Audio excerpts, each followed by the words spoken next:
Не так давно во всех школах республики появились новые учебники по осетинскому языку для всех классов. Среди них пособия как для владеющих, так и для новичков.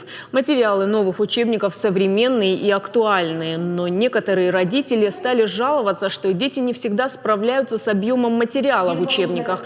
В связи с этим по инициативе Министерства образования и науки Северной Осетии собрали экспертную комиссию. В нее вошли лучшие учителя осетинского языка республики, работники осетинской кафедры Института повышения квалификации учителей и методисты. Цель экспертной комиссии состоит в чем? Чтобы разобрать, рассмотреть, пересмотреть учебники, выявить все минусы, скоординировать работу с авторами учебников. Мы непосредственно работаем. Это все под началом Института повышения квалификации. Мы часто встречаемся, выявили наши минусы, обговорили это все с авторами учебников, пришли к такому решению, что надо уменьшить теоретический материал и сократить немножечко тексты.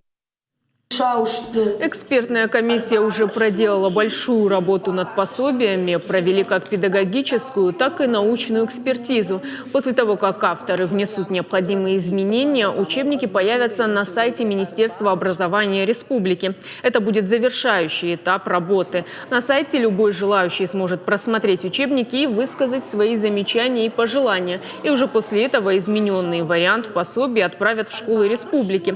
Но, как отмечают на кафедре ЮНЕСКО, прислушиваться ко всем замечаниям не совсем правильно. Дело в том, что они носят, скажем, разный характер, разный уровень понимания задач, целей обучения, методики. И когда родители ссылаются на то, что они в текстах, осетиноязычные родители, встречают в текстах слова, которые они, взрослые люди, не знают, а их детям приходится их учить, это не аргумент. Надо исходить из того, что сейчас нынешнее поколение родителей, да даже дедушек и бабушек, к сожалению, владеют не осетинским, а осетинско-русским языком.